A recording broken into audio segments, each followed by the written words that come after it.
We are back. Revinyl. Mhm. Craig, Shawn, here we are. Another episode, number 8,000 or something like that. We're Oh, we're at we're least way up there. we're at least up to 9, I think, at this point. 9? Yeah. Sorry, Yeah, 9, number 9. number 9. Yeah. I mean, hey, pretty soon we'll probably be celebrating. I haven't even looked lately, but we're probably closing in on 100 maybe by the end of the year or first of next year. It's pretty We'll be close, yeah. around 100. Yeah, that's Yeah. pretty cool. Yeah, all kinds of cool stuff I wanted to talk about. We're going to jump in. We're going to do some of our, we haven't done it in a while. We're going to do our uncut random picks. That's always a surefire bet for some fun and some laughs and some confusion, all the above. That's exactly what I was gonna say, all of the above. Yep. Yeah, all the above. Thought we'd do another one of these 10 albums that changed my life. I'll just randomly pick an artist and we'll just rattle through those. I have a rate it 1 through 10 for you. I think you've got a couple of surprises for me. Yeah. And then I also was going to talk a little bit about live albums for just a minute. I know we've talked about live albums before, and you've said it on this show or maybe on Vinyl 4. You're not the biggest live album fan, although I bet you could, given a day, you could probably come up with your 10 favorite. Yeah, probably so. I mean, they would be it would be a bare bones list, I think. It would be pretty standard fodder. Yeah. So I was last weekend, had some more people in town. Some good friend of mine was here and we were listening to music. His name's Thornton Kennedy. Thornton has a podcast of his own and it's really cool. He's a historian and a writer, and he has a podcast that he does with a friend of his, and it's called History for Cocktail Parties. And Nice. they cover a lot of cool topics. Yeah, it's a cool name. They they they go pretty deep, and they are doing one on the hunt for Martin Luther King Jr.'s killer. And so I Right. got to start listening to that one because that's fascinating. It's a horrible time in our history, but a fascinating story that I know that Thornton and his pal James are digging into. But they did an episode on, they actually did one on REM. They've done episodes, a lot of stuff of Southern history, how football became America's game. So Thornton Kennedy, really good friend of mine, known him for 30 years.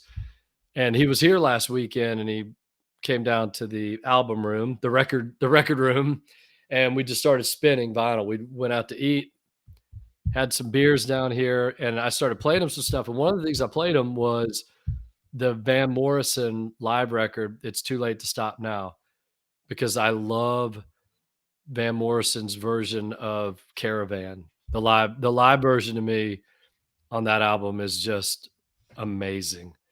And so we were listening to that, and I played a bunch of other stuff, and he knows a lot about music. And then we were texting the other day, and he was asking, "What's the name of that album again?" So I sent him that, but then I said, "Oh, by the way, favorite, even though you didn't ask, Thornton, my favorite live song of all time might be the opener to At Budokan with Hello There." I just think it's the greatest way to open a live record.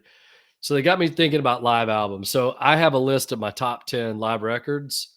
Cool. Why don't I just jump into it? I'm just gonna rattle off this list in no definite order Okay. and get your thoughts. Okay. Cheap Trick at Budokan, the band Last Waltz. I love that record. The band were amazing. It was their last show. It was a production, it was a film, and then they brought all these amazing artists up on stage to play with them. Did mostly their songs, but then also did some great, they did Caravan, in fact, on that. Um, It's Too Late to Stop Now, Van Morrison. Then I have Johnny Cash at Folsom Prison, one of Definitely, my favorites. definitely. What a great time to capture Johnny Cash, Mhm. in my opinion, Shows and his to do it. humanity too. Yes. Yeah, to So do it in such a place. And I don't know, Craig, I don't know if anyone else did the prison because I know BB King did an album at Cook County Jail, right? Yep, Isn't it? yep. Mhm. I don't know who was first. whether it was Johnny or BB King or maybe someone else, but was a pretty interesting concept at the time to record live in a jail or a prison. For sure. Yep. Next up for me, maybe the greatest live album of all time. And if you asked anyone, they'd say this is probably, especially rock critics, anyone, it's pretty hard to dispute that Allman Brothers Fillmore East is just next level. Right. Yep. Blues, jazz, southern rock, it had everything. It did. So, and Dwayne Allman and Dickie Betts firing on all cylinders, Greg Allman's voice, the percussion, amazing.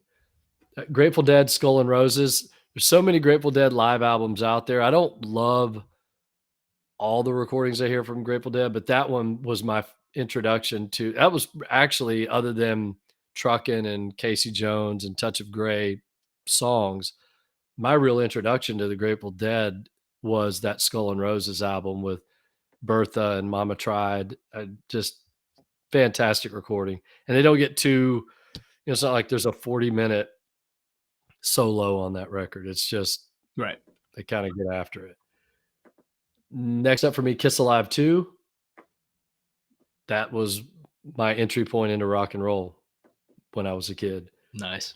Then U2 Under a Blood Red Sky. Oh my gosh. Excellent. I mean, yep. One of the most exciting records. You can just feel the energy on that one. Little Feat, Waiting for Columbus, which is just the interplay, if you will, the musicianship of Little Feat. They were so underrated in my mind.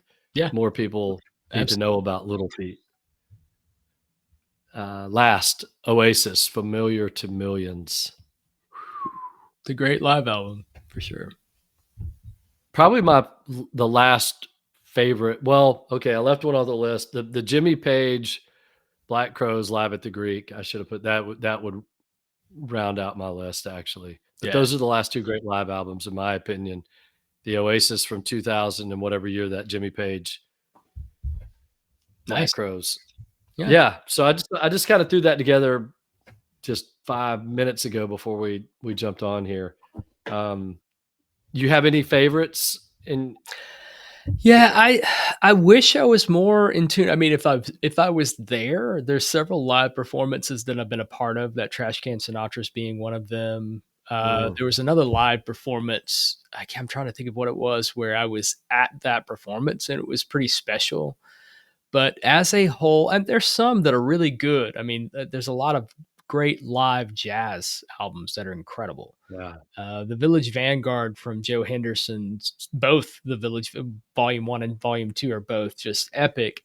It's just a different dynamic. Rock and roll in general, sometimes the crowd has a tendency to kind of overwhelm the performance. I used to really dive into a lot of them. I think some of the special ones for me are earlier performances, like the REM special edition, the deluxe editions of like Murmur, and especially Reckoning. That Reckoning, there are some live performances from like 1984 from them that are just blistering, and I think the crowd is so surprised that they don't overwhelm it. But the biggest example of what will spoil a record, and it took a customer, the minute he told me this, he goes, "You're going to hate me." And he says, "So I'll probably take a couple of weeks off before I come back in the store." But just telling you, I was playing, I told him, I said, I'm a diehard Elvis Costello fan, hence Town Crier Music. It came from Imperial Bedroom. And he goes, have you listened to any of his live records? And I go, I like most of them. I'm trying to get into El Macambo. I know that that's like a classic recording from him. I like it. But I don't know. There's something about it. And he goes, well, it's probably the guy in the background yelling woo the entire performance. It's just woo, woo. And I'm like, I've never noticed it. And he goes, you will now. And he was right. And then you can't unhear it. He ruined that record. I said, well, I don't need to own this CD anymore. And he goes, I'm so sorry, man. He goes, if it makes any difference, I'm going to spend probably $150 today. And I go, have at it. That's cool. It's fine. Yeah. I got a ton of studio performances. But I don't know. I mean, there's some classic, like, you can't go wrong with Last Waltz. You can't go wrong with Fillmore East is amazing. And I'm not a huge Allman Brothers fan, but that's them at their prime. And they're better as a Yeah. live band than they are as a studio band. They just are. Yep. I we mentioned this before with the Who. Live at Leeds is probably one of the best live albums out there too. Just absolutely blistering. It's not critically acclaimed, but I have a fondness for "Song Remains the Same" too from Zeppelin. It's not great. Yeah. It's not, but it's just I loved Led Zeppelin, and it was hearing them in a different dynamic. I think they're BBC. If you start adding BBC sessions as live, even though it's live in the studio, that's different Yeah. for me because I love the band and their element at their most raw, at their most improvisational. But when it comes to audience recordings, sometimes it's just a little stale for me. But I get it. Yeah. I totally get why people love it. So Yeah. that's a great list. I I think for me, it's and probably most of the ones on this list, I could say this about live albums are only interesting to me if the versions are different than the studio. I don't want to hear just basically another studio version with crowd noise piped in. That Exactly. has no appeal for me. What a Yeah. waste of time.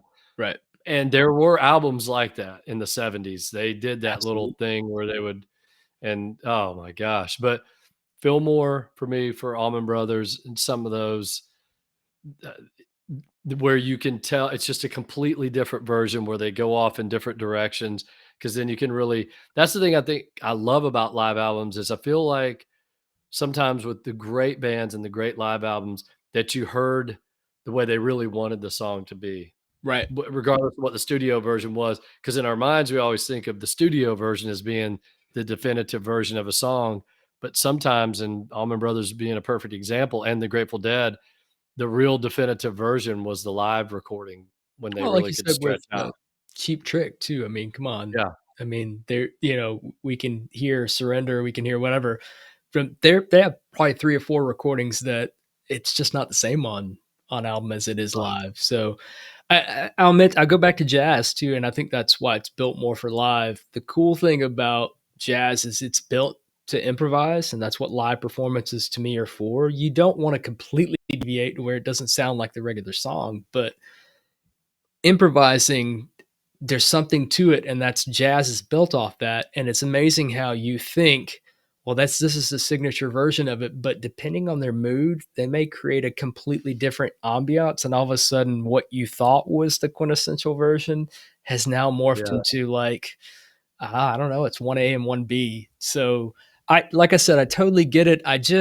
I've never been one the biggest disappointment for me as a kid buying CDs, and I say as a kid, I can't remember when it came out. I wasn't super young, but old enough to drive and buy it. But I bought Dokken and I bought Beast from the East. yeah, And I was thinking, "Oh, cool." I was so excited, and I just didn't look at the back cover to see that they're playing live, and I put it in the car, and I'm like, "Damn it." I was so mad, and it's not a bad performance, it's actually a really good performance, but I was just yeah, disappointed, and that's when I realized, "Oh, Craig, you really don't like live albums." So, yeah. yeah. I yeah. I mean, well, last thing I'll say on it is you don't really it's not as necessary as it was in the 70s, No, no. right? Because in the 70s, if you lived in, I don't know, if you lived in Valdosta, Georgia, getting a live album from Grateful Dead was a huge thing because you probably weren't going to be driving to Atlanta. You weren't going to see it on TV. You weren't going to see it on the internet. Right. It wasn't going to be on DVD. This was your opportunity. And so I think live albums were such a big part of the rock music culture in the 70s. And then by the Absolutely. 90s it was dead. I Yeah. mean, no one was doing live albums Well, I anymore. don't think they were doing a lot in the '80s either, and this is, to me, No. a good transition. I heard this recently, and I never thought about this, but I feel like this is a good segue. So, we're both children of the '80s, right? Yep. Born in the '70s, but our, formative years are the '80s and the '90s, but primarily in the '80s as a kid. If you think about this generation of youth that is experiencing music at the age we did in the 80s, they're going back 40, 50 years. Yeah. We didn't go back 40, 50 years. In No. 1980, we were not listening to anything from 1930, 40, or really in the 50s if we're lucky, right? No. No, we weren't listening to we were driving down the road listening to Bill Haley and the Comets No. or Glenn Miller for crying out loud, but you're But no, I've thought about that. It's absolutely true. Isn't that crazy? but if you think about kids now are listening to, oh, heck yeah, they're listening to Zeppelin. They're listening to Hendrix from Yeah. the late 60s. They're listening to the Smiths from the mid 80s. It's Yeah. fascinating to think that they're going back that far and they have that much to digest. And when that it like when somebody pointed that out to me, it's like, wow, Yeah. that's pretty impressive. It's pretty cool. It's crazy because you think there are teenagers right now listening to the same records as their grandparents. Can you imagine Like, listening? I would have been listening to Glenn Miller, and my yeah. grandfather was an amazing man, but we did not have the same music taste. He loved Glenn No. Miller, Bing Crosby, things like that. That was lame to The me. the closest thing I ever came to connecting with my grandmother was watching Lawrence Welk. Do Yeah. you remember Lawrence Welk? Oh, I remember Lawrence Welk. I Had his never little really watched. couple. Yeah.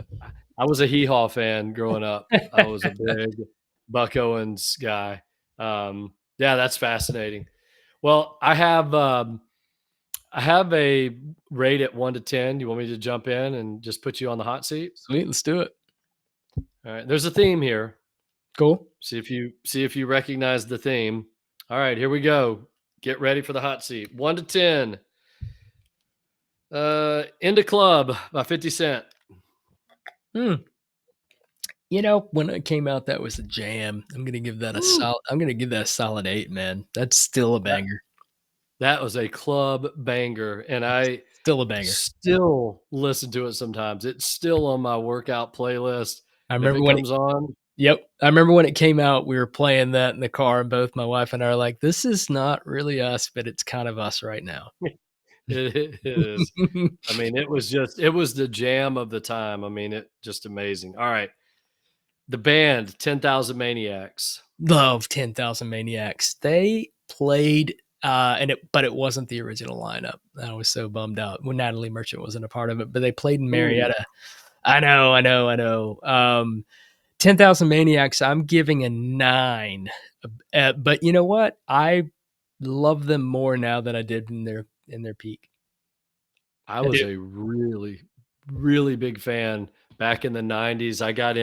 I love The Wishing Chair. That's such a great Great album. album. Yep. That's such a, I mean, for anyone out there that likes that type of sort of folk, there's more than just folk music, but that early stuff with Natalie Merchant and her voice and that band, Wishing Chair was such a great album. It just was such an innocent recording. I don't know if that makes any sense, but it was To- just Totally. so good. But the first few albums, Blind Man Zoo, I Hmm. mean, gosh, they were so good. Yeah, I agree with you. All right, next up, Van Halen, 5150.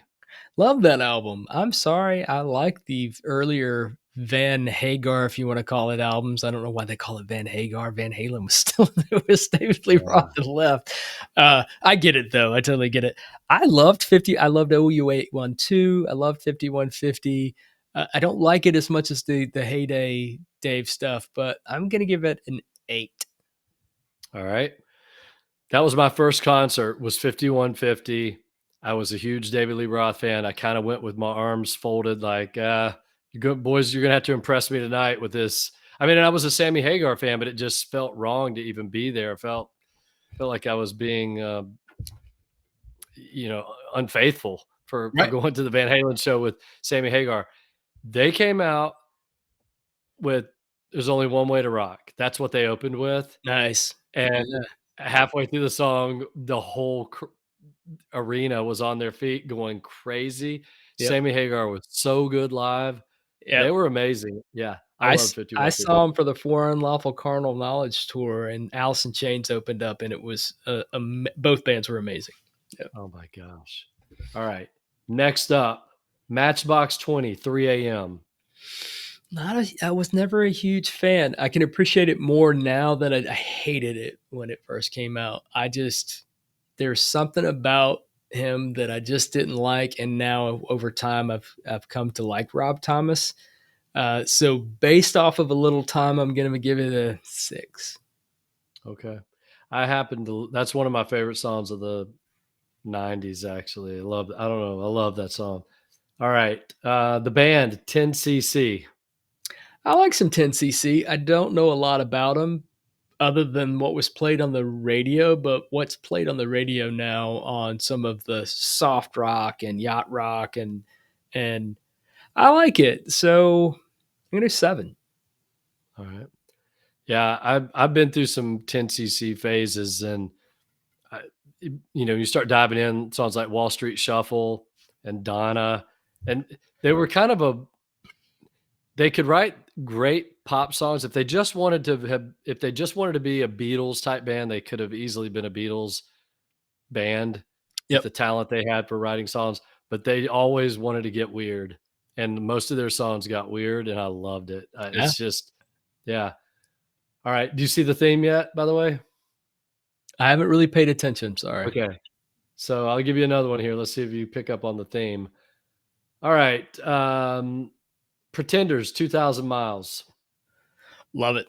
Love pretty much anything Chrissy Hine does. Yeah. 8.5. All right. Tupac. I do not know where you're going with this. Um, I dig some Tupac. Once again, another thing I didn't. It wasn't that I didn't like Tupac. I completely ignored Tupac, Biggie, that whole scene back then. It wasn't until Snoop and Dre collaborated that I started really paying attention to hip hop because it was just undeniable. But now, freaking Tupac rules, dude. 9, He was. I'm with you, 9. man. Yes, 9. Number 9. 9. I For years he had, back when he was alive, and I was a college student and not really listening to a lot of hip hop. His reputation was pretty bad at one point, whether that was right or wrong. But well, he went to prison. Yeah, it was probably right. I mean, he was accused of some pretty horrible things. But I didn't know much about him. But I was at a club one time and they played California. I'd never heard the song before, and I didn't even know who it was, but whatever the voice was, the vocal delivery style, Yeah, I said, "Who is this?" And somebody who was in the know said, "Oh, that's Tupac." I was like, "That's that guy Tupac?" And then I heard more of his stuff, and his voice, his delivery was just on point. He's probably one of the 5 best, in my opinion, vocalist or rap stylist ever, along with Biggie I and a couple of others. I totally agree. You know what gave me more appreciation for him is I used to love Digital Underground, Oh the yeah. band Digital Underground, and I had no idea he was at one point a part of Digital Underground. Oh wow. Yeah, I didn't know that. Isn't that I crazy? didn't know that. That's Yeah, weird. Yeah. yeah. All right. Let's see. 311, the band. They are a polarizing bunch, aren't they? They are a love Yeah. it or hate it thing. I've had this conversation with several people. I don't hate them or love them. I can take them or leave them. I've heard certain things, like some people are like, Amber, oh, that's horrible. And I'm like, I don't think that's a horrible song. Huh. I owned music when it came out, and I owned Grassroots when it came out, and I liked half of it. So based off that, I got to give them a 5 because I'm right down the middle. All right. 2 more. Smashing Pumpkins, 1979 or 1979, as they say. You know, that is one of Kevin's all-time loathed song. He hates that Really? song so much. Oh. And I get it. I don't love that song. I don't hate it like he does, but it's not one of my favorite songs. I'm gonna go 6 because I don't hate it, but I don't necessarily need to hear it. That's a song I would skip. Okay. All right, last one. And after I give the last one, there's a theme. And if you don't know it, I'm going to give you a hint. Okay, Okay. last one. Proclaimers, I'm going to be 500 miles. I love that song. Benny and June, man. I'm sorry. I know it's a Yeah, goofy I know it's a goofy it song. is a goofy song. It's a goofy ass song. Alright, I'll go 6. Okay. I when it was released, I would've gone 10 on that 'cause it was just had a hook to it. Yeah, it is catchy. All right, you don't so that's the end of it. Do you don't know you didn't notice the theme there? Were these all soundtrack songs? I don't know. No. No. Okay, I'm just gonna quickly just condensed version. Tupac, 1979, 3 AM, 5150, 2,000 miles, Okay. 311, Now 500 that miles, 10,000 they all have maniacs, 10 numbers in 'em. cc, Okay, 50 yeah. cent. Yeah. That was pretty blatant. Yeah, Yeah, that was. I was like, so I "Oh, haven't even that's had a amazing." full beer, so Oh, yeah, so you no, can't that's use just that as not an that's excuse. just me not thinking. I was already pumped to do a rate it for you and an either or that's gonna Yeah, you were in the gonna zone. Okay, I'm ready. Hit me rock with your it. planet. Rate it. Alright. Martinis. Martinis. Ooh, if it's an espresso martini, it's like a 9.9. Martinis overall, I'll give it an 8. Okay. Father John Misty. Oh, man. I don't know enough. Everything that I hear of his, sometimes I've even Shazam things and go, "Who is that?" And I go, "That's also Father John Misty?" Right. I like him a lot. I'll go 7.5. I'd go higher if I knew more of his stuff. I only know probably, half dozen of his songs, or He's one maybe of I those know. Yeah, he's one of he's those guys good. I don't listen to often, but when I do, I'm like, "Man, he's so good. He's amazing." Yeah, yeah. What about Dinosaur Jr.? That's a 5 right down the middle. Green Mind was such a great record, I thought. Brilliant. I just don't listen to enough Dinosaur Jr., and some of it goes right over my head, but Green Mind alone, all right, I'm gonna go 5.5 because I'd be right in the middle for most bands at a 5, but Green Mind pushes it over. The rest of it, I don't know as much. Love that band, but that's alright. Alright, what about barbecue? Barbecue. Any barbecue, be Texas, Carolina, doesn't Uh-huh. matter, Memphis. Yeah, I love it. I love it. I'll go 9 on barbecue. Big barbecue fan. What about the band Dive? For those that don't know, it's spelled Diiv, Dive. Love them so much. I'm going to go 9. Another band that I haven't even listened to them in a while, but oh my gosh. I mean, they fall in that category for me, kinda like a washed out in a beach house. It's just that sound that I love. I'll say they have a sound I love, and I own all their albums, and I like all their albums, but they all just kinda blend together. I'll say that. I do Sure. love it. It's a sound I Yeah, love. What about yeah. She and Him? So that's Scarlett Johansson, is that right? Is she the is it the who is it? Zoe. Zoe Deschanel. Zoe. Yep. Yeah, Zoe, and is it M. Ward? Yep. Who's the him? Okay.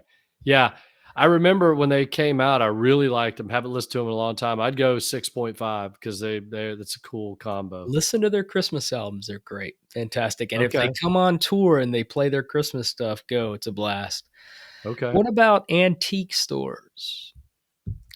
Ooh, I like antique stores, but only if they have records. So, That's so fair.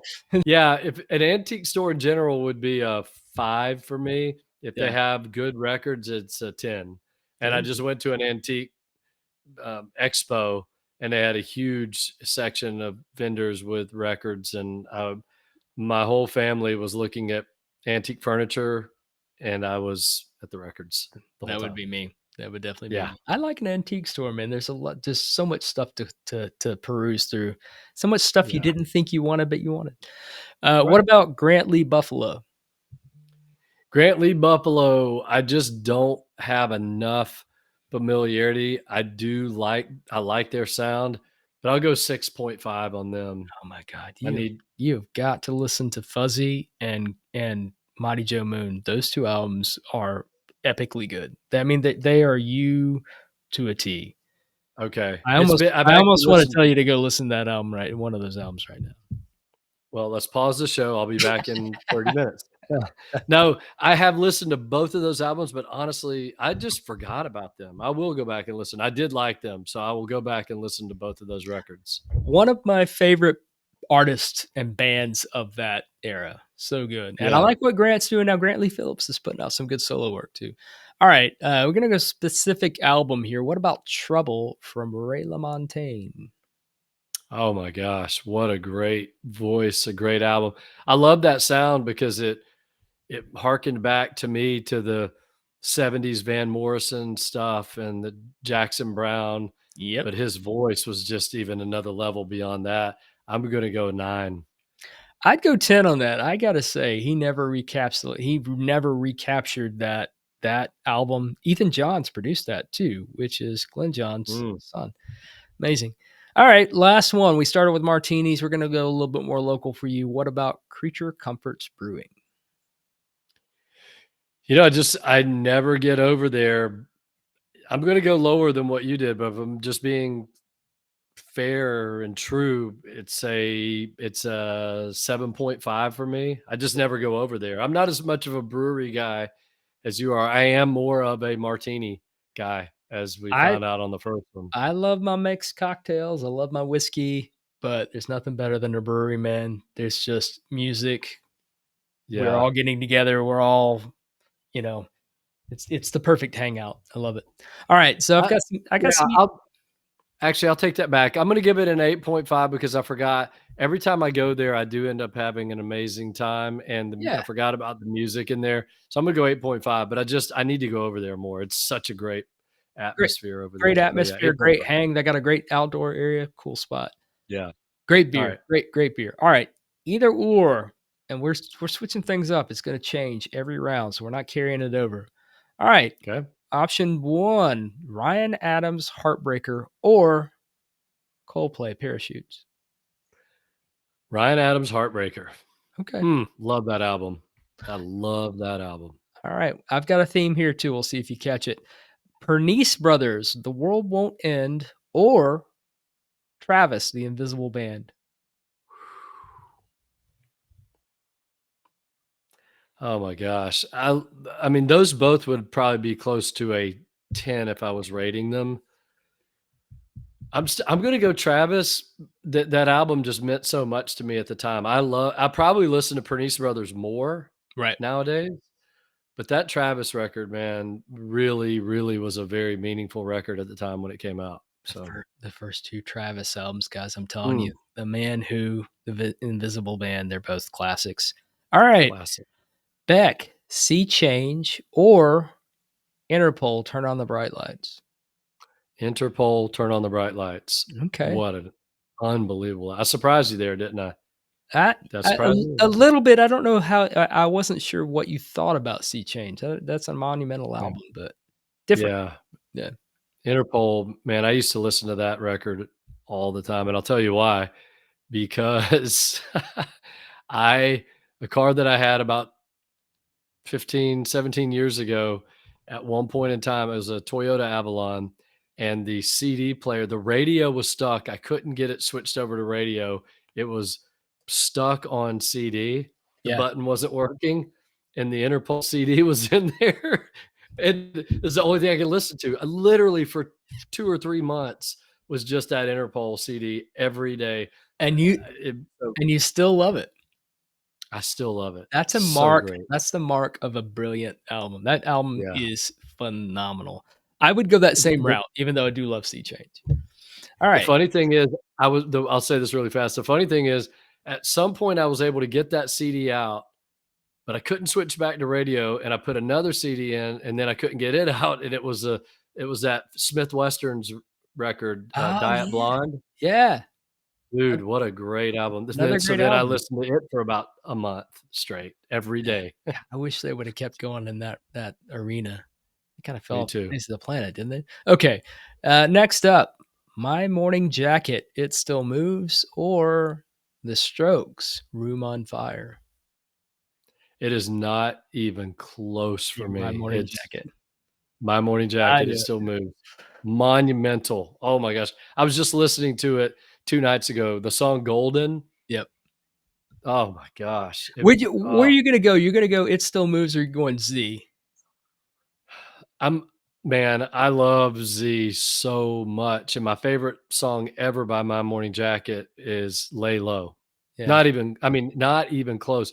but for an entire album, I love the feel of It Still Moves. It was my first record for My Morning Jacket, Yep. and so it always has that extra meaning to me, but I love the vibe of It Still Moves more because I used to tell people before anyone knew who My Morning Jacket was, I said, "Imagine if Neil Young was born in Kentucky and had, maybe Crazy Horse backing him, but just imagine a band with Neil Young if he'd been born in the South versus Canada." Right. That's the early My Morning Jacket. I Ah, love I that song. tried with Tennessee Fire and At Dawn because I had friends tell me about them, and I go, "I like this. This is I liked it, legitimately." And Yeah. then It Still Moves came out, and I go, "Oh, I love these guys." And they never Z is monumental. They completely changed sound, but my man, you get it. This Yeah. next one's What gonna hurt. Hey, wait, I gotta ask you, what was the other choice? I don't even remember now. I was so focused on no, Oh, My this Morning Jacket. the Strokes follow-up, The Room on Fire. Great album, Great album. great album. Great album. But Yeah, okay. I agree with you. If it was Is This It? It would be that would be tough for me. I'd probably Yeah. go with that first Strokes album. But all right, next, this one's gonna hurt. It's gonna hurt, Shawn. So brace yourself. Get some Alright. bandages. The Stills, Logic Will Break Your Heart, or Trash Can Sinatra's Weightlifting. Oh my gosh. Oh gosh. I it is tough, but I'm going weightlifting all day long. Oh, I think the song "Weightlifting" is one of the most beautiful I agree. songs I've ever heard in my life, and, all the Dark Horses, oh my gosh. Yeah. I'm surprised it was that quick of a decision.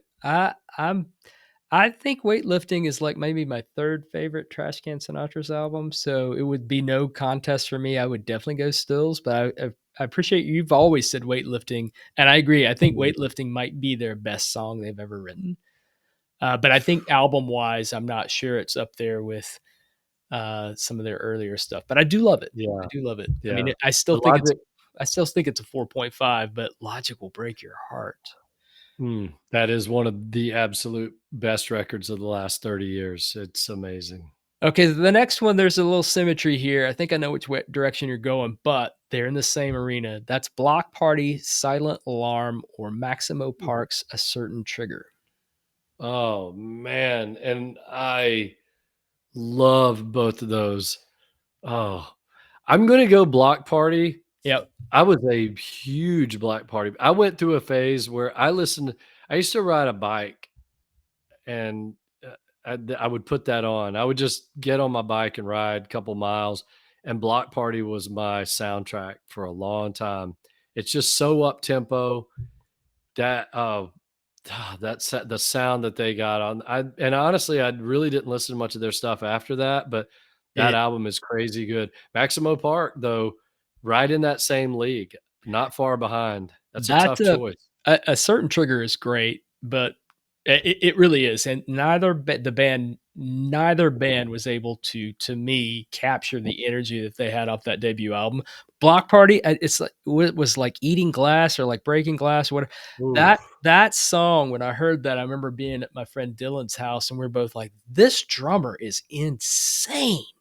Because it's a it just for like yeah, 5 minutes straight. I'm like, his arms have to be about to fall off at this yeah. point.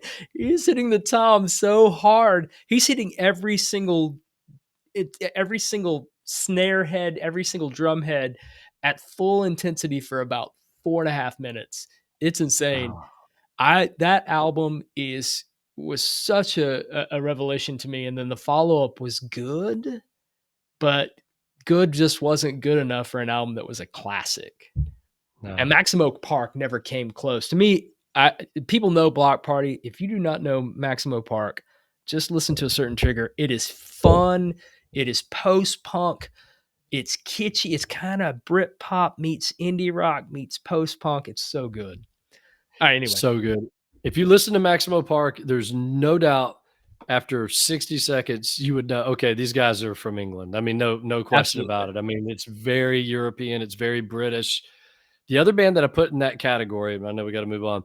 I and they were a lot more commercial maybe than either Can I guess? Block Party or Maximo Park. Okay, you want to guess?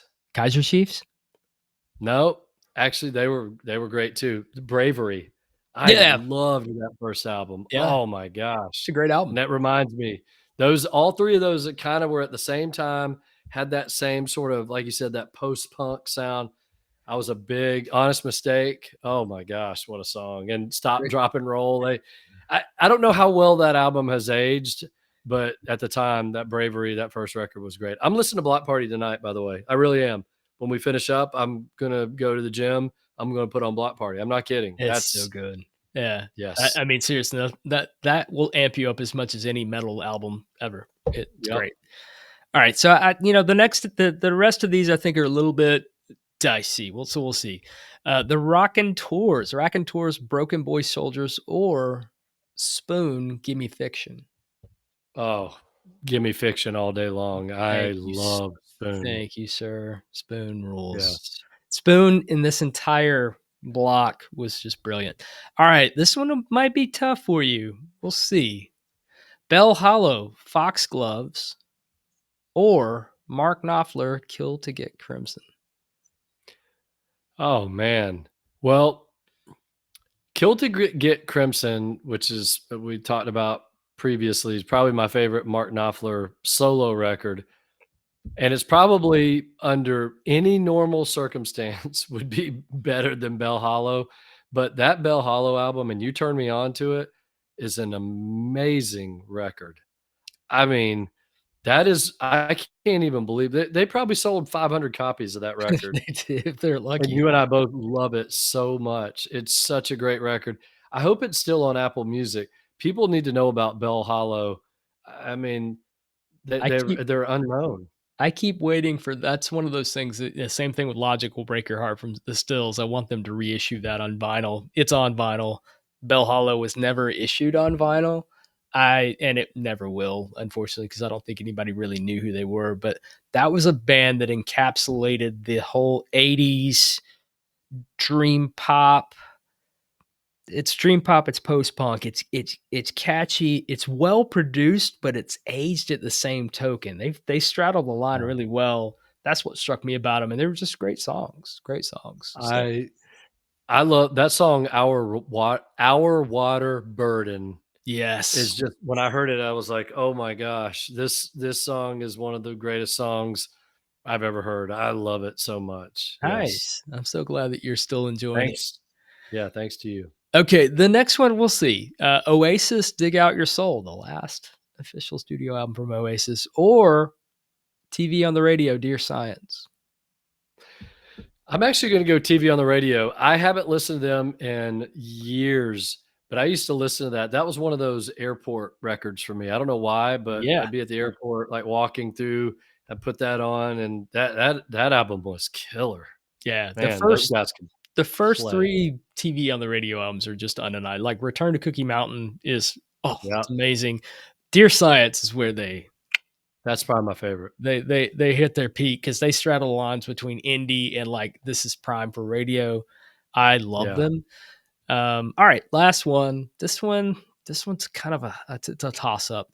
Phoenix, Wolfgang Amadeus Phoenix, or Vetiver, Tight Knit.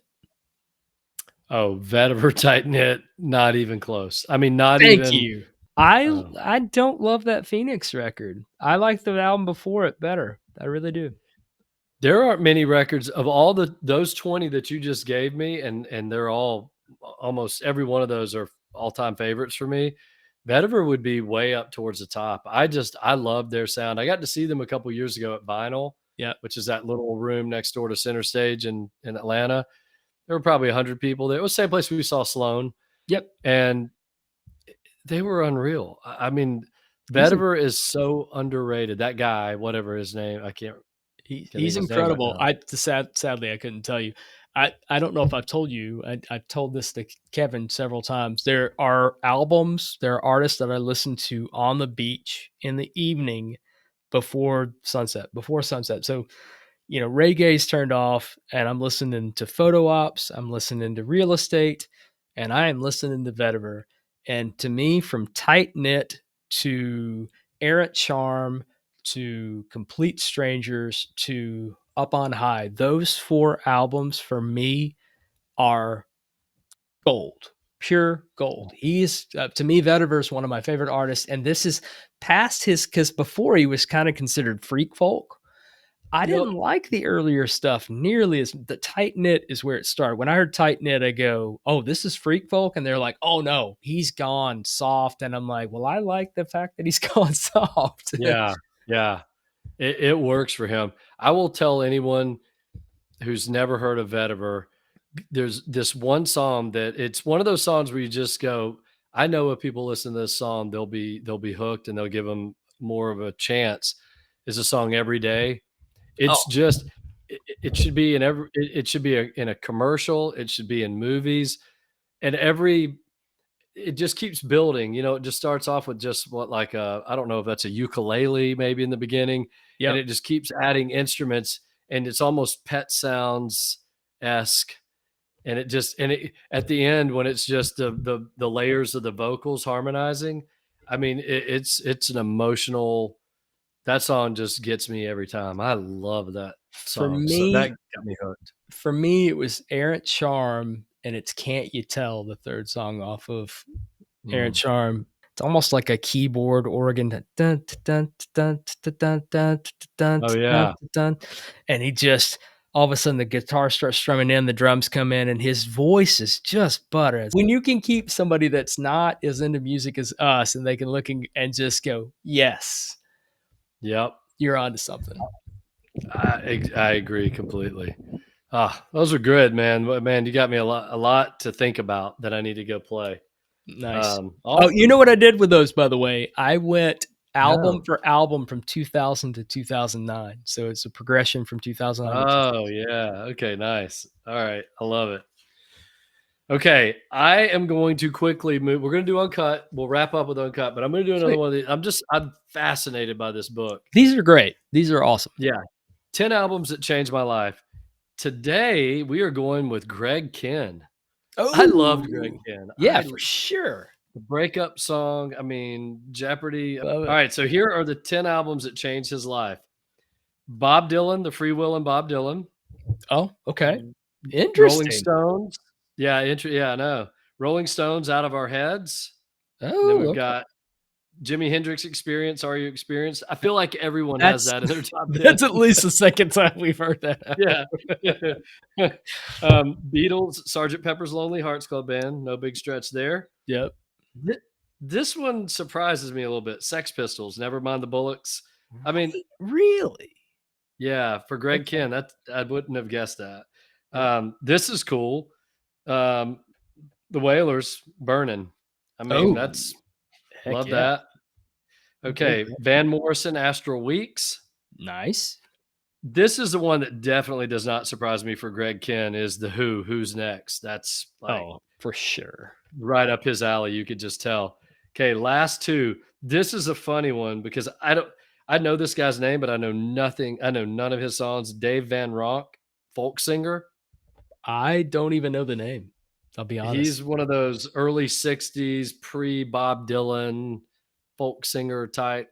Okay. Like, he was in, he was in the New York City coffee shops, I think. I don't I That's guess he cool. did a version of House of the Rising Sun that was somewhat popular. Last for him, greatest album of all time. I'm just kidding, but no, I'm not kidding. Pet Sounds. Oh, well, I mean, and That's that pretty kinda makes cool. sense for him too. He doesn't sound like anything like that, but I can see that being an Right. influence. But Yeah, song crafting. Sex Pistols is baffling. That's baffling. Yeah. I yeah, that's a good list though. I mean, it's just so fascinating. I love reading these because it's the people that shape the music that we love, and we get an insight into. Okay, so I'm going to go ahead and tease for next week because I just flipped to this page randomly. You Yeah. know who I'm going to do next week? You got to remind me, but I just flipped to this page. Jake E. Lee Oh, next week. I know you're going to want to know his top look on 10. the wall. Yeah, Badlands. Oh, It's that's right. that's I insane. love it. How weird is that? Well, Yeah. that's like us saying, like, okay, Jakey Lee played with Ozzy. That would be like Jakey Lee saying, an album that really shaped me was Towns Van Zandt, like the Yeah. self-titled Towns Van Zandt album. Well, I'm gonna go ahead, spoiler alert, There's not one record in here that's going to surprise you. Not one. Okay. Every single record of his 10, you're gonna go, yeah, that checks out. I So we'll do that next week. I love him, but I don't expect to be surprised by him. So that's Yeah. just it. I love Yeah. him though. Yeah. All right, we're gonna do some uncut. We'll do 10, and Yep. we'll plow through these pretty quickly. We're just gonna do next. If it's something we don't know, we'll elaborate a little bit if it's something we know, but let's just jump right in. All right, let's start with 242. All right. While I'm looking it up, as a reminder for you that are listening, maybe for the first time, we took this magazine, Uncut, the great British rock magazine. They did the 500 greatest albums of the 90s. Craig and I have had fun with this over several episodes over the past year and a half, where we check them off as we go so we don't ever duplicate. But he just throws out a number, and I go, "Here's the album," and we talk about it. You said 242. Mm-hmm. All right. Sleater Kinney, Dig Yeah, Me Out. great album. Great. It's not Oh, for the conventional. It's not for the. It's kind of punk for sure. It's like a cross between PJ Harvey and the Clash. okay. I Such a great band. I I've never really listened to them. I think I've listened to one song. I love that album cover. That is one of the coolest album covers of the 90s, though. Yeah, With the Slater block. Kinney, they're absolutely a pinnacle to the female indie rock punk movement. I think Yeah. Carrie is a brilliant comedian. She is she with Fred Armisen does Portlandia. They're amazing. Oh, So yeah, that's right. I love everything about her. Yep. All right. How about 209? 209. All right. This is an album that I own, and I haven't listened to it in 25 years, and I need to get back into it. It's East River Pipe, The Gasoline Age. I know I've listened to it, but I couldn't tell you a single thing about it. So maybe you can Yeah. educate me on that one.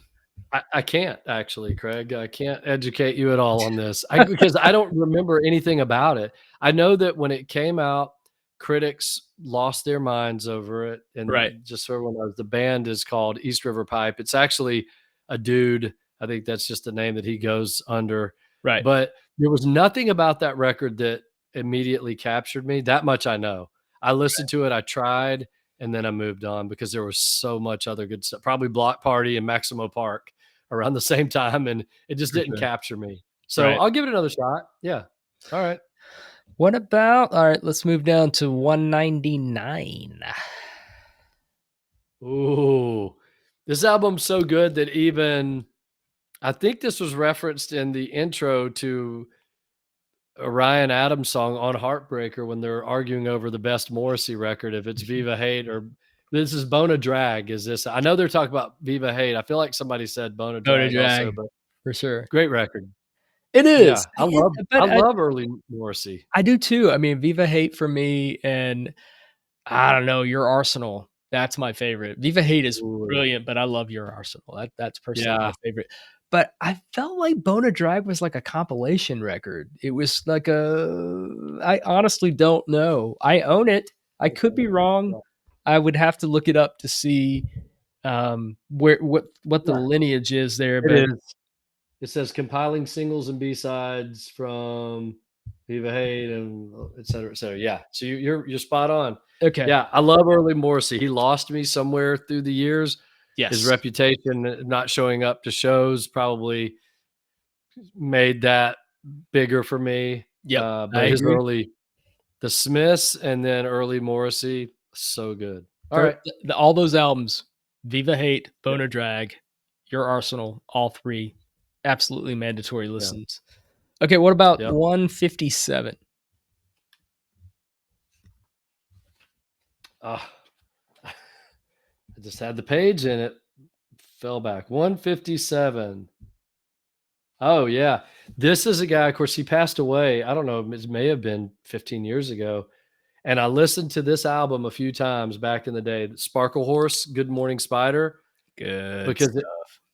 yeah, I don't remember much about it though. Good, you like it? It gets a thumbs up for you. Yeah, Sparkle Horse, if I was gonna give it a kinda cross between the Eels and Flaming Lips. Okay, He had the quirkiness of E from the Eels, um, and he had the vocal tendencies and the experimentation that you would get from, like, Flaming Lips. okay, Definitely quirky. It Yeah, it's not an everyday listen, but wow, like, yeah. on a different level, for sure. All right, Alright, we all will right. move on to 148. 148. Okay, love this guy so much. I actually don't know this album. So it's Richard Thompson, Mock Tudor. I Don't just I don't even know. love Richard Thompson's 70s stuff and early 80s stuff. I Yeah. don't know Mock Tudor. I've seen the album 1,000 times. I've seen the cover, but Why don't have know I not anything about. listened to more Richard Thompson? I love his stuff with Linda. Oh my gosh, Shoot Out the Lights. I was just playing for my friend Thornton the other night, Wall of Death, because I think that's such a great sort of entry song for anyone to hear of That's a Richard Thompson. great choice. Yeah, anything off Uh, Turn Night. Yeah, that album yeah, is amazing, amazing. amazing. Yeah. All right. How about 106? All right.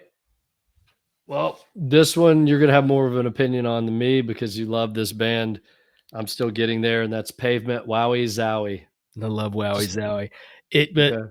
it, here's what I'm going to equate it to, and it's probably not going to sway you to listen to it. It's kind of like Sandinista. Yeah. Like when it hits, and when it doesn't, it. But that's what I love about it. It's them as goofy as they get, as experimental as they get. And the thing about them is they just kind of went with whatever they felt, and some of the stuff doesn't fit together. Like I think album from start to finish, the most cohesive album they had was probably their most commercial album with Crooked Rain, Crooked Rain. People know Cut Your Hair.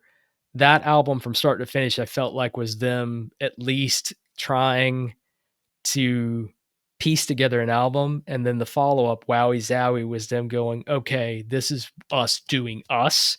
And if it fits, so be it. And if it doesn't, then who cares? And I Right. love it.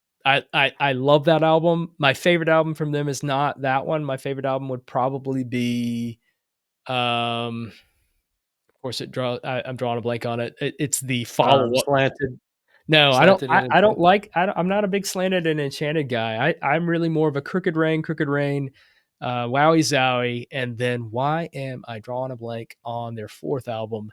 That's my favorite album. It starts off with Stereo, and it's such a great Oh album. yeah. Um, anyway, it's a great record. I think those three albums are awesome. I love them, but I can understand. I have a friend that I respect his opinion in music. He hates them so much, and I go, I get it. It's cool. I don't hate them, but yeah, I'm indifferent. All Okay, right. what number was that? Remind me. Was that Ooh, 10? that might have been 10. Was that 109? Let me see here. I think it's Nope. That was 106. 106. Okay, make sure I don't check off 109. Okay, what about let's move to 89. Okay, this is related to Wu Tang Clan. This is GZA. Is that how you say it, or you say Just Giza? It's GZA. Yep. Liquid Swords. Never Oh, listened to it. yes, yes, yes. So that's on Kevin's doing this exploration of the top hip hop albums of all time, and that's definitely Liquid Swords is awesome. And this is Okay. coming from somebody that's not a huge hip hop fan. But I say that I just don't dive deep like some of these people, but Yeah. that is an absolute classic. I don't know what to equate it to. It's kind of in its own category. I feel like some of the segues work better on this album, or skits. A lot of hip hop albums have skits and stuff, and I feel like they Yeah. works better with this. Some of it, I love some of the instrumentation to it. I just think it's very experimental. It to me, it was one of those albums that kind of set the tone for almost instrumental hip hop. Good stuff. Okay. All All right. How many right. more do we have here? I think 4? three more, I 3. think. Okay. All Yeah. right. How about 53? All right. Working our way down. 53. Oh, this is a great album. Love this. Been a long time, but Mercury Rev, Deserters songs.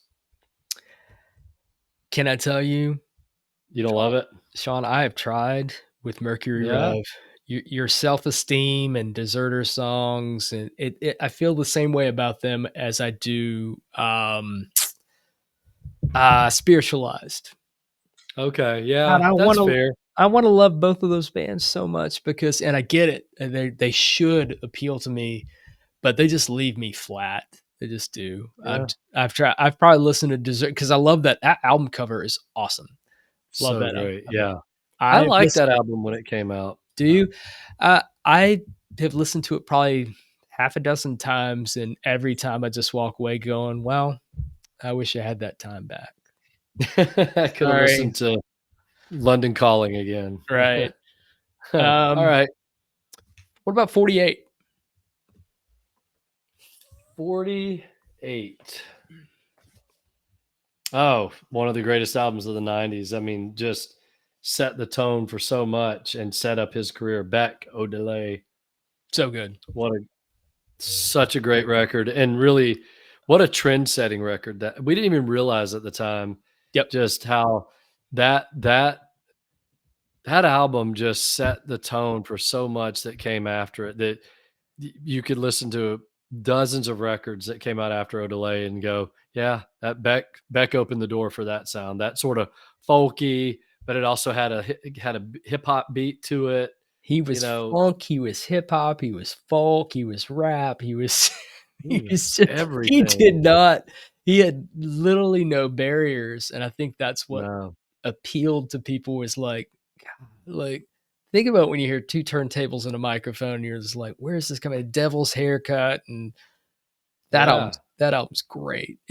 I just think he's a gem, even though he's a Scientologist. Sorry, but whatever. yeah, We'll get past that. yeah. He's a gem because for me, for him it wasn't about breaking barriers. It was just him like doing what he wanted to do and what he thought was cool. And if it was cool to other people, then so be it. But he didn't care, and that's what made it work. Was just he was completely and totally uninhibited.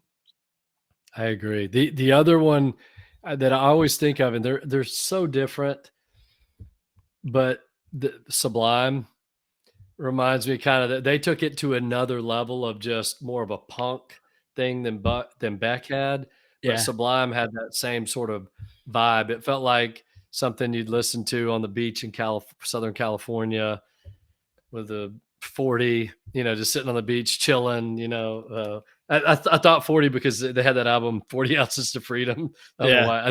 I don't know that I've ever drank a 40, but it seemed like the right thing to say at the time. All right, last one. One last one. We're gonna go with 28. Oh, we're digging deep now. All right. This is an album I've listened to this album several times and I like it. I can't say that I love it. And I've actually listened to it in the last 2 years is and I love her, Emmylou Harris, Wrecking Ball. It's a really good album. I don't know that it's an album that it's just not an album I ever go, I got to get some more of that Wrecking Ball, but it's good. I do like it. This reminds me I need to go back and listen to it because I probably haven't listened to that since maybe around when it was released. And she Yeah. to me is such a icon for country music that I don't know why I haven't because a lot of Tanya Tucker, a lot of classic, just quintessential country artists, female country artists have come out with albums recently that are so good. And I Yeah. think she's, yeah, I need to go back and listen to that because I can't tell you what I can't tell you what it sounds like, but I remember listening to it back when it was released, thinking, "This is what I want country music to sound like," and it didn't then. So, Yeah. yeah, She's great. Yeah. Okay. Well, that's a wrap on Uncut. It's yeah. actually a wrap. I'm sorry to say, y'all, but it's a wrap on Revinyl. But it's another awesome episode. One of these days, I'm going to go back and listen to a recording and count the number of artists that we reference in one episode because I think it's going to be. I think the over under is like 85 or something. Let's It's say good luck. We Good luck. cover a lot of territory every Yeah, week, and I love that. for sure. It's awesome. Yep. All right. Well, thanks everyone for listening. Hey, and check out our other podcast that we're doing called Vinyl 4. You've heard us talk about it here. Telling you, it is every week 16 classic albums pulled from the Rolling Stone 500 list randomly, Yep. head-to-head matchups. We end up with a Final Four or a Vinyl 4 every time, and it's really fun. So check out Vinyl 4 as well. Okay. Thanks everyone.